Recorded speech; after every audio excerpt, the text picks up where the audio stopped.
issue of illegal mining has been in the spotlight for weeks now. Police have now been deployed to deal with the scourge in parts of the country.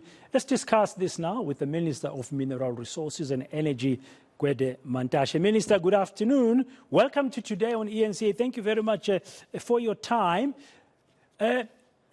Minister, do you think there is a way out to deal with illegal mining? And if so, what can be done to stop the scourge? My own view, Gwede, is that at least now, unlike a few months ago, when we're saying this is not a mining activity but a criminal activity, everybody laughed us off.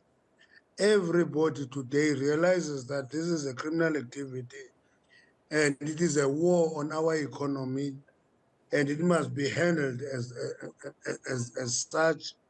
And my own view is that at least that we're all realizing that reality, we have an opportunity to defeat it.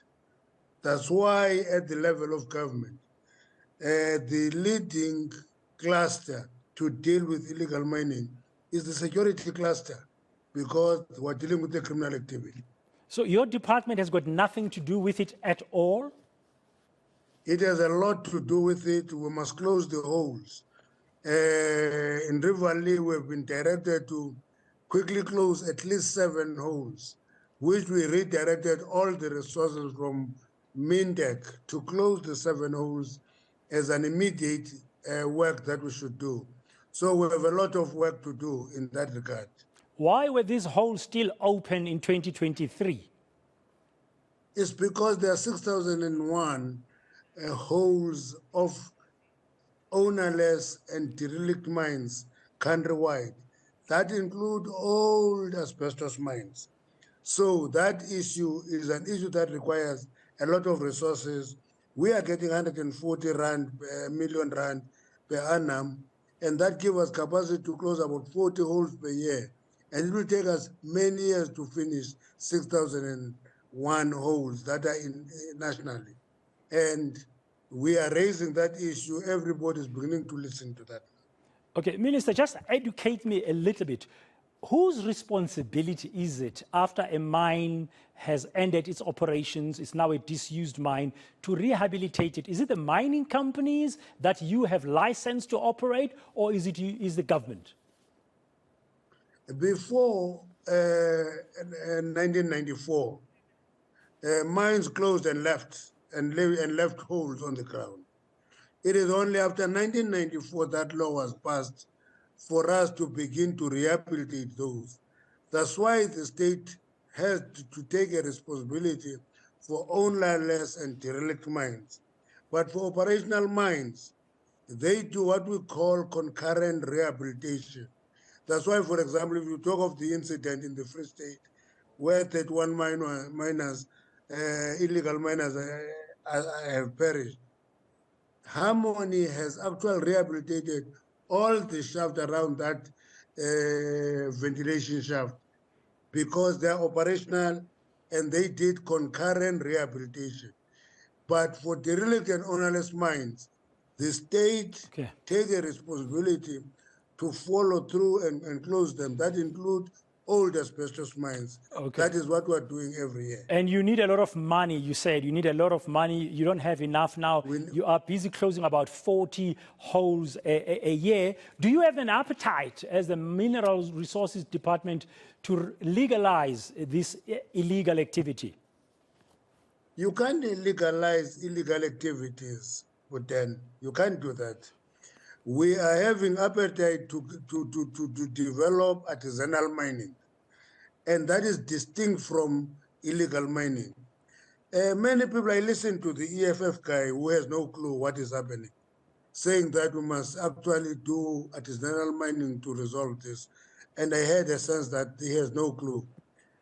21 illegal miners died in Krugersdorp, flooded there and died, all of them foreign nationals. 31 national people died in the Free State recently. We're still trying to recover those bodies. All of them, except for one suspected South African, all of them Lesotho nationals. 17 miners died in Gloria, all of them foreign nationals. So I don't know when people say we must give artisanal training to illegal miners, that we should actually leave South Africans and empower foreign nationals who are doing a criminal activity in South Africa and train them to mine. We are training artisanal miners. We are trying to start that program. We've raised some money. We're going to start immediately. Okay. But we will not target illegal miners, who in the majority of cases, if it's not all, actually foreign nationals who are going to train South Africans to be artisanal miners. That we're going to do. So you're going to focus on South Africans. What about the view that I heard in an interview about a Zimbabwean guy who's a Zamazama, saying that South Africa must look into changing its mining laws to include everybody, not follow the old ways of mining, which was benefiting industrial mining? No, artisanal mining includes small-scale miners, but it doesn't include Zimbabweans. If they are part of an entity, we are not going to chase them away.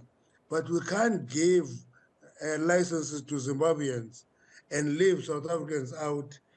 Time has arrived, but then, for us as the government to appreciate the fact that our primary responsibility is our people in South Africa.